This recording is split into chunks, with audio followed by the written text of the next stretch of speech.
Good morning, everybody. It is Monday, the 15th of January, and this morning, Rightmove have released their house price index data for January 2024. There's a couple of interesting things about this. I'm deciding to nickname the index, by the way, the Rightmove Overpricing Index, and I'm not saying that they're overpricing because they don't set the prices. The sellers always set the prices. Remember that, right? Sellers set prices.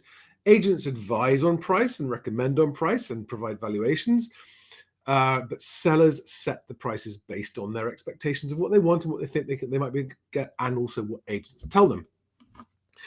What makes the Rightmove House Price Index different from all the other indices is that it is based on asking prices only, not sold prices, not sale agreed prices. Asking prices only, number one. Number two, it's initial asking prices only. So it's not telling you what the average prices are of all the properties on Rightmove. It's only telling you what the average prices are of the newly listed properties in the last month. And if any of those properties have had a price reduction, it doesn't tell us about that. So it excludes prices where the seller has tested the market for a couple of weeks and then dropped the price over a couple of weeks. Those price drops are not included. It was interesting. I've got the whole report. We're going to go through it in a second. It was interesting to hear on the radio this morning that this news being reported as house prices jump. And, without having seen the figures, I heard that. I thought, I wonder what they've done. But they came down a long way in December, and the rise in January is smaller than the fall in December, meaning that their average asking price is still lower than it was in November. Okay, so that's the headline. But let's get into it and see what we can pick out. And as you'll notice, I'm trying to have a constructive tone here. I'm trying to keep a lid on it after last night's quite passionate. AJ says, no, I don't like this title. No, house prices haven't jumped. Okay, asking prices in January are slightly higher than they were in December. House prices haven't jumped. So they're saying, here we've got the strongest January monthly increase in new seller asking prices since 2020, since 4 years ago. So that's the month on month. That's the change in December. But you've got to remember, to put that in context, December had the biggest drop they've had in a December for a lot longer than that. Year on year, the asking price is still down by 0.7%, so lower than this time last year. And what they put there is interesting that they've put 5% increase in demand in the first week of the year compared to last year. So they're saying, demand is up, but they've left out that supply is up 15%, but they have got that in the commentary down here. So let's just go into the commentary. There has been some tentatively promising activity. Now, what that is code for is not been as busy as we'd like, but it's showing signs that it could be. But it is stronger than a year ago, as more prospective buyers and sellers. Now, I would agree that I think there's a lot of pent-up buying demand from 23 that's going to show itself in 2024. But demand doesn't mean affordability is solved, okay? And buyers can only offer what they can afford. So here they got the number of new properties coming onto the market for sale is 15% higher than the same period last year. That is a big supply jump. Okay. Buyer demand is 5% higher. So in other words, supply has increased 3 times as much as demand. They go on to say competitive pricing from sellers is still vital. No one listens to that part, despite Rightmove's commendable attempts to remind it, with the number of new properties coming to market outpacing the rise in demand. Good to see them pointing that out. No one in the news is reporting that part, though. The number of sales agreed is 20% higher than the first week of last year. Well, that is fantastic news. I mean, the first week of last year was very, very low. It's up on last year. Any increase in agreed sales is great news for everyone. Indicating a strong return of buyer confidence when compared to the unsettled post-mini budget period a year ago. Okay. Since Christmas, Rightmove has seen 9 of its 10 busiest days on record, for people getting a mortgage in principle to see what they can afford to borrow. And the mortgage brokers that I work with also saw a very big spike at the beginning of January, but they said that it tailed off quite fast. Another early sign of movers getting their 24 plans in place. People always want to move. Whatever the markets, people want to move. Whether they can or not is a different point. So I want to go here and just point out to you that the average asking price in November was 360,000, and it's now on Rightmove, and it's now 359,000. It's 362,000, I think. 362,000. I actually got it here somewhere. 362,000 in November, and it's now 359,000 in January. So it's £3,000 lower than November. So just bear that fact in mind when you see the headlines going, house prices jump. They haven't jumped very far, have they? They've gone up a little bit, but I wouldn't call it a jump. And it's asking prices, not house prices. The other thing I thought was interesting to compare with last month is that the monthly change they've put on all three lower, middle, and top of the ladder price ranges, so they call them first-time buyers, second steppers, and top of the ladder, okay? All of these monthly change increases are smaller than the monthly decrease in December. So whether you're lower, middle, or top end of the market, asking prices are still lower than they were in November. They are trending downwards, people. Now, I don't actually recognize ever having seen this before. Down at the bottom, they have actually put the number of asking prices in that sample. Rightmove measured 63,000 asking prices this month nationally. Circa 95% of the market. They don't have everything, right? People think they do, they don't. But that was interesting to see that number. 63,000 asking prices in a month. That's 63,000 new listings. And what they don't, and they say that the properties were put on sale by agents between the 3rd of December and the 6th of January. Okay, so just over a calendar month. Interesting. What they don't tell us is how many of those have been relisted. I suspect the number is quite high. Okay, now there's lots and lots and lots of blah, blah, blah. All of it basically trying to say that everything's okay. Agents' views backing that up too. But I thought what was more interesting was to get down to this. So here's the asking price trend. And if you go back to May last year, you can see that there's a sort of downwards trend there, even with the rise in January. Affordability trends actually got worse slightly in January there.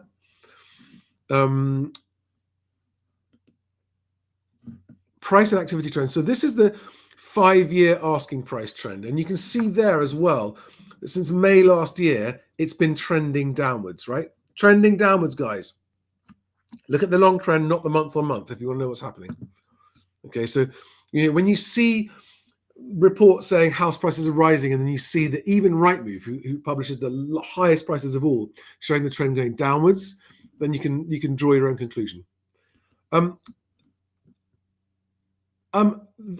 Very surprising that the average stock per agent has come down, but it is higher than it was last December. So that's 49 per agent, including under offer stuff.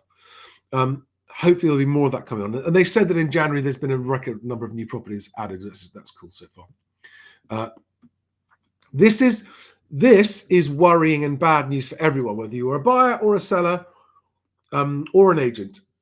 That is a big increase in average time to secure a buyer in number of days nationally. It's gone from 66 last month to 71 days.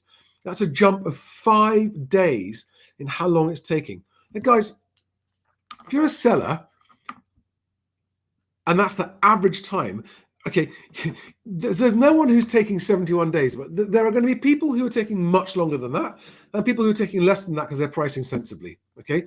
But if the average is going up, what that tells you is there are more and more people taking longer and longer to find a buyer for their house. And securing a buyer doesn't mean the deal goes through. And in London, that's jumped even worse, from 71 days to 78 days. That's a 10% increase in time to secure a buyer for people trying to sell in London, all right? All right, guys, that's it. I just wanted to have a quick update on that for you today. Overpricing means that buyers can't afford properties, sellers can't sell properties, and agents can't earn a fee. Overpricing is a pervasive problem that grinds the whole housing market down.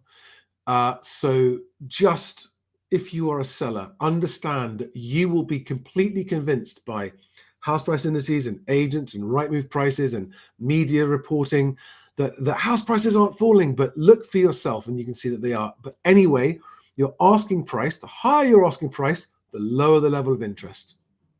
The higher your asking price, the lower the level of interest. The lower your asking price, the higher the level of interest and the better chance of getting competing buyers, which is how you get the best price for property in this market. Okay, so I've got this chap, Clive Weston, who says, Charlie, you need to recognize the difference between Halifax and Rightmove calculations.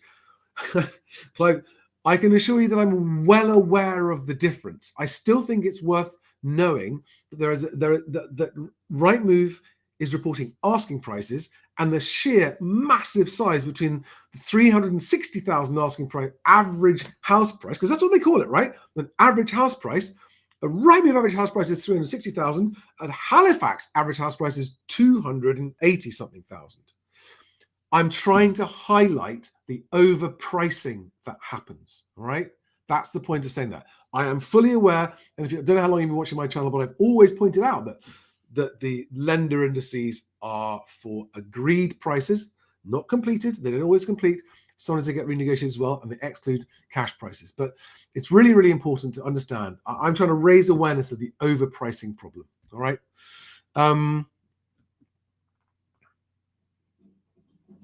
Now, despite the relentless talking up of the market by all of the vested interest parties in the media and in the industry, it's still kind of going as I have expected. And with the increasing number of properties coming on, a lot of them relisted from people who couldn't sell last year. And with the economic news, I mean, today, a BDO story, I think, put out their employment index. It's I can't remember the numbers, but it's worse for a long time. Citibank announced, well, in their headline, it said 20,000 job cuts. And you read the article, and actually it's 60,000 job cuts. That's one of the biggest banks in the world. All of these things are very negative economic indicators. The economy is getting worse, not better. That's going to continue to put downward pressure on house prices, even if interest rates come down, because it means that people are losing their jobs. People without a job won't get a mortgage, and people's an average real wage growth is going to weaken as well. This is all going, roughly speaking, as I expected from 18 months ago. And I think we have worse house price falls to look at this year. I know Knight Frank has revised its position of house prices going up this year.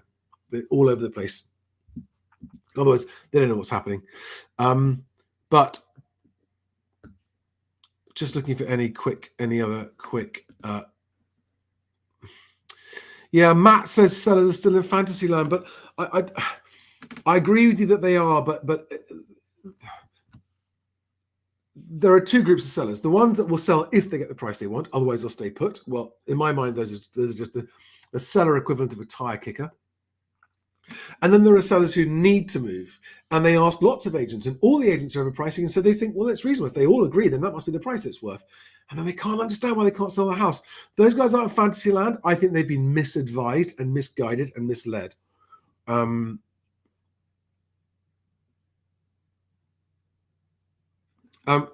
Gemstone Girl 108 says, cash buyer, and I can't decide whether to wait longer or just buy now.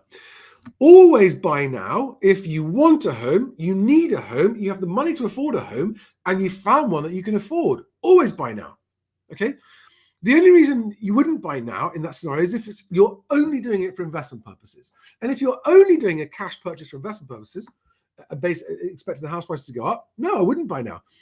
If you're saying, Gemstone Girl, wait longer for prices to come down, yeah, they're going to come down, but you don't necessarily need to wait. Go out there and view and offer what you think it's worth. Give it, like, if you're waiting for asking prices to come down, by the time they've come down, you'll have missed it.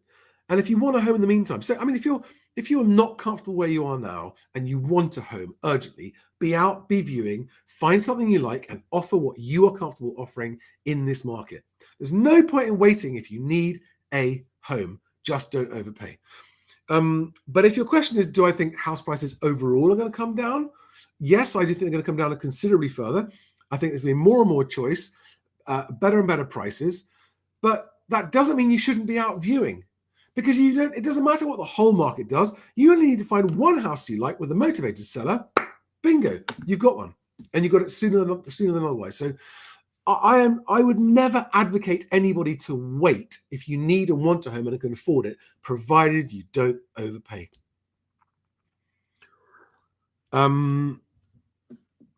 Okay, here we've got a seller called S. Gilly, who says, I have a house priced at 330,000, but there are similar properties on my road for similar prices that haven't sold in months. Should I sell at 300,000 to get interest? Well done for asking the question. Yes, S. Gilly, thank you for this, because you're showing that what you've done is you've gone onto the market at the same price as other properties on your road, because that seems reasonable, doesn't it?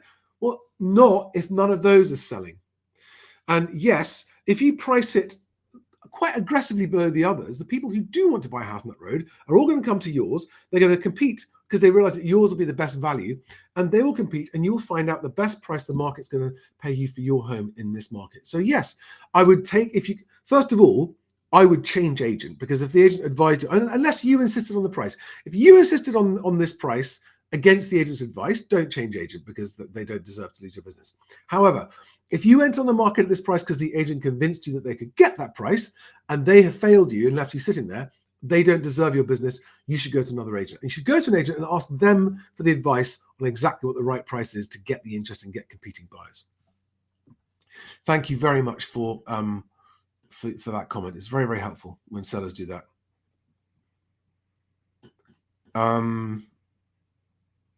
Right, guys, I'm going to wrap it up. I've got lots more to do. So thanks for watching. And change is coming says, yes, the Guardian headline this morning, UK house prices forecast to rise 3% in 2024. That's one of the people. So I think they're quoting Knight Frank, who's just all over the shop. I don't think there's any hope in hell of house prices rising in 2024. I think people are convinced there are going to be interest rate cuts that aren't going to happen. I think that people are convinced that if interest rates do come down, prices will go up. That's not going to happen either. See the video last night with Alex, where he shows that even when interest rates dropped to rock bottom back in 2009 or where it was, house prices didn't move for about 4 years. So there's an awful lot of people in the industry who've convinced themselves that A, if interest rates are coming down because inflation is coming down, I don't think they're going to come down as soon as you want them to. B, when they come down, prices are going to go up. No, they're not. So yeah, good morning, everyone. Have a great time. Lots more videos coming soon. See you soon, and see you on the next one. Bye.